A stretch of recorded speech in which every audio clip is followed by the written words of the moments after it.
ফরজ হওয়ার শর্ত আছে, এই শর্তগুলো আমরা শুনব। 5টা শর্ত। প্রাইমারি শর্ত হচ্ছে নেসাব পরিমাণ সম্পদের মালিক হওয়া, আর এটা হাওলানিল হাউল 1 বছর থাকা। এগুলো হচ্ছে প্রাইমারি শর্ত। আরো 3টা সেকেন্ডারি শর্ত হচ্ছে আল মিলকিয়া, পূর্ণ ওনারশিপ থাকা, আর জিয়াদা, এটা আপনার অতিরিক্ত টাকা এটা হওয়া, আর হচ্ছে আদামুদ্দুয়ুন, ঋণ না থাকা। এই 5টা শর্ত আমি ব্যাখ্যা করলে আপনি বুঝবেন। 1 নম্বর হচ্ছে নিসাব পরিমাণ সম্পদের মালিক হওয়া। আপনি সামান্য কিছু সম্পদের মালিক হইলে এখান থেকে জাকাত দিতে হবে, শরীয়ত কিন্তু এটা বলে নাই। সুবহানাল্লাহ। আপনি জাকাতের নিয়ম শুনলে দেখবেন যে ইসলাম কতটা ব্যালেন্সড। একটা থ্রেশহোল্ড আছে, একটা স্ট্যান্ডার্ড আছে, এই মানে গেলে দিবেন। সেটা কত? সেটা গোল্ড আর সিলভার দিয়ে রাসূল সাল্লাল্লাহু আলাইহি ওয়াসাল্লাম দিয়েছেন, কারণ তখন গোল্ড আর সিলভারের কয়েন ছিল, মুদ্রা ছিল। আগে কিন্তু সোনা আর রূপা দিয়েই মুদ্রা বানানো হতো, পরে এটা পেপার মানি শুরু হয়েছে, কাগজের টাকা। তো একটা হচ্ছে দিনার আর একটা দিরহাম। তো রাসূল সাল্লাল্লাহু আলাইহি ওয়াসাল্লাম যে থ্রেশহোল্ড বেঁধে দিয়েছেন সেটা হচ্ছে 7.5 তোলা স্বর্ণ বা 52.5 তোলা রূপা। আই রিপিট, এটা সবাই জানেন আশা করি, যে 7.5 তোলা স্বর্ণ আর 52.5 তোলা রূপা। আধুনিক সময়ে গ্রাম দিয়ে দোকানদাররা হিসাব করে, তো গ্রাম দিয়ে যদি আপনি বুঝেন তাহলে 85 গ্রাম স্বর্ণ অথবা 595 গ্রাম রূপা, এটা হচ্ছে থ্রেশহোল্ড নিসাব, অথবা এর সমপরিমাণ অর্থ, ক্যাশ টাকা যদি আপনার কাছে থাকে তাহলে আপনি নিসাবের মালিক হয়েছেন। যেদিন আপনি এই নিসাবের মালিক হবেন ওই দিনটা আপনি ডায়েরিতে টুকে রাখবেন, কারণ এটা যদি 1 বছর আপনার কাছে এরকম থাকে, 1 বছর পরে যে আপনি জাকাত দিবেন, কিভাবে দিবেন আমি সামনে বলবো। তো এই নেসাব নিয়ে একটা প্রবলেম আছে। প্রবলেমটা হচ্ছে 7.5 তোলা স্বর্ণ আর 52.5 তোলা রূপার দাম কিন্তু এক না। 52.5 তোলা রূপার দাম খুব কম, আর 7.5 তোলা স্বর্ণের দাম অনেক বেশি। এটা হইল একটাই কম আর একটা বেশি।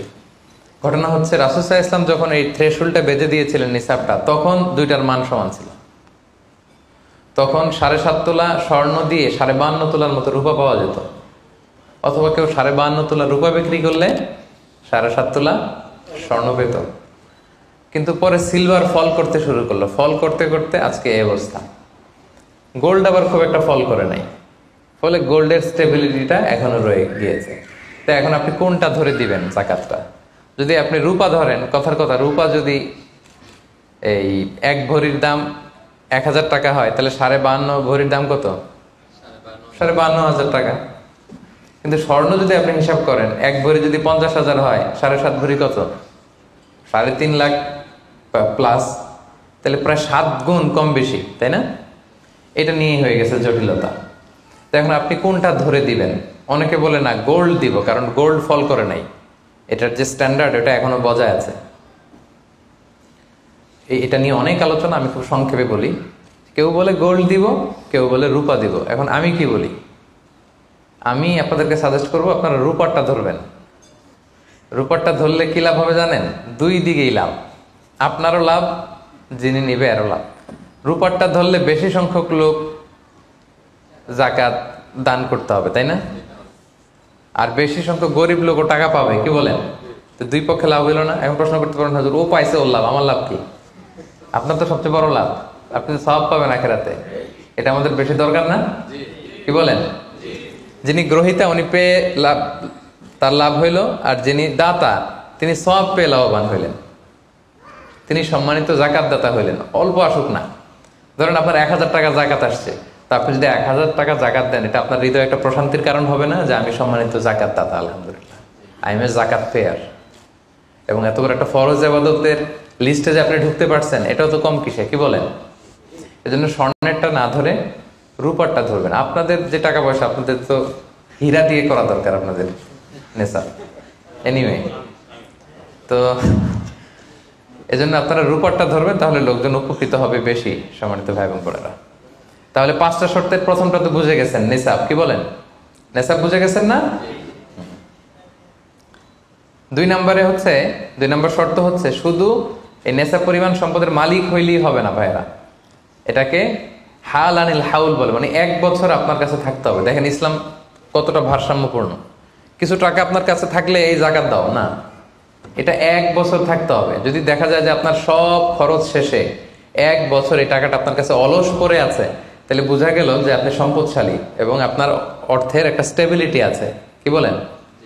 তাহলে আপনি নেশাব পরিমাণ সম্পদের মালিক হলেন, এবং 1 বছর যদি থাকে 1 বছর শেষে আপনি জাকাত দিবেন। এই বছরটা কিন্তু সৌর বছর না, সোলার ইয়ারে হিসাব করলে হবে না, এটা লুনার ইয়ারে, চান্দ্র বছরে।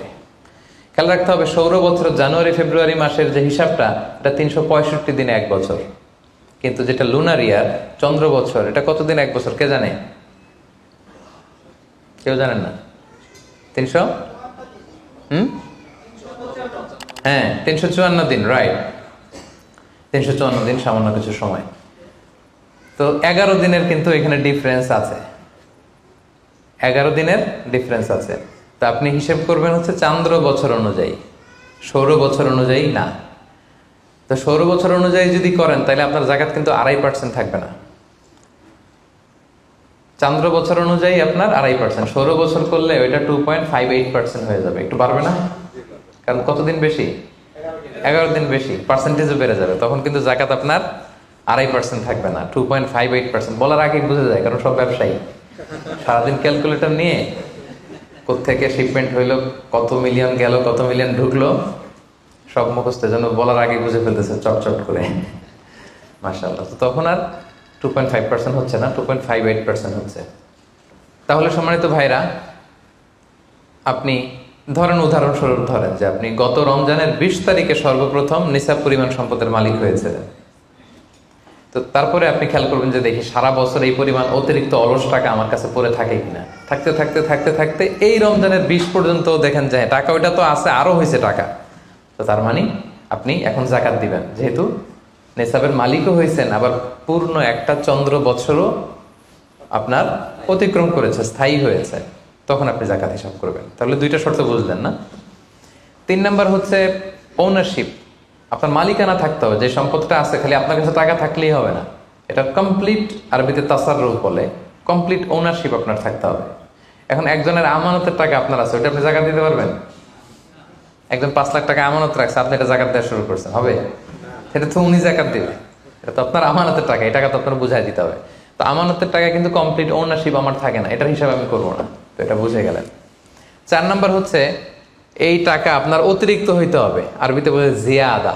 দেখেন ইসলাম কত সুন্দর, ইসলাম বলে আপনার নিজের পার্সোনাল এক্সপেন্সিস, আপনার লিভিং কস্ট, আপনার সব ধরনের অ্যাকোমোডেশন, আপনার ট্রান্সপোর্টেশন এক্সপেন্সিস, আপনার মেডিকেল এক্সপেন্সিস, আপনার বাচ্চার স্কুলিং, আপনার ইয়ারলি ট্রিপ যদি থাকে, এন্টারটেনমেন্ট, ধরেন বছরে আপনি একবার ফ্যামিলি আউটিং করেন, এই খরচটা, যত খরচ আপনার হতে পারে, এই সব খরচ শেষেও কিছু টাকা আপনার থেকে যায়, ইসলাম বলে ওইটার উপরে জাকাত দিবে। সুবহানাল্লাহ। জিয়াদা, অতিরিক্ত হওয়া শর্ত। আপনার লাগে, যদি আপনার এই টাকা লাগে, ওটা তো আপনি ইউজ করবেন। আপনার টাকার ব্যবহারের জন্য সবচেয়ে বেশি হকদার কে? আপনি নিজে। আপনার সব খরচ আলহামদুলিল্লাহ সুন্দরভাবে চলে, এরপরেও নিসাব পরিমাণ টাকা বছর ব্যাপী যখন আপনার রয়ে গেল, ইসলাম বলে জাস্ট 2.5%। সুবহানাল্লাহ। তাহলে অতিরিক্ত হইতে হবে। সর্বশেষ শর্ত, 5টা শর্তের সর্বশেষ শর্ত হচ্ছে ঋণ থাকতে পারবে না। ঋণ থাকলে ওইটা জাকাত থেকে বাদ যাবে। ধরেন আপনার আছে 5 লক্ষ, কিন্তু আবার ঋণও আছে 5 লক্ষ, কথার কথা, তো এটা তো আপনি আগে ঋণ দিবেন, আপনি তার জাকাত দিতে পারবেন না, এই কথাটা কি বুঝতে পারছেন? আচ্ছা, ঋণ ভাই 3 ধরনের। কয় ধরনের? 3 ধরনের। একটা হচ্ছে আপনার একবারে পরিশোধ করতে হবে, এরকম ঋণ থাকে না, যে আমি মুরাদ ভাইয়ের কাছ থেকে 1 লক্ষ টাকা নিলাম, আজকে আমার জাকাতের হিসাব করার ডেট, তো 1-2 মাসের মধ্যে টাকাটা দিতে হবে। তো তখন এই যে 1 লক্ষ টাকা উনি পাবে, এই টাকাটা আমি বাদ দিব আমার অন্যান্য অ্যাসেট থেকে, বাদ দিয়ে যদি দেখি যে না তারপরে জাকাত হয় দিব, আর না হলে দিব না, কারণ এটা একবারে দিতে হবে। ওনার বলছে যে 1 লক্ষ আমি একবারে দিয়ে দিব আপনাকে 1 মাস পরে, এইভাবে ঋণটা নিয়েছিলাম। তাহলে কিছু কিছু ঋণ আছে একবারে পরিশোধযোগ্য, ওকে, এটা জাকাতের ক্যালকুলেশন থেকে বাদ যাবে। কিভাবে বাদ যাবে আমি ক্যালকুলেশন করে দেখাবো। ঋণের দ্বিতীয় প্রকার হচ্ছে ইনস্টলমেন্টের কিছু ঋণ আছে, কিস্তিতে দেয়া লাগে। লেটস সে আমি 1 কোটি টাকা দিয়ে একটা গাড়ি কিনেছি, BMW গাড়ি, বা 50 লক্ষ টাকা দিয়ে আমি একটা হুন্ডা গাড়ি কিনেছি, 50 লক্ষ টাকা। তো এটা আমি কিস্তিতে কিনেছি।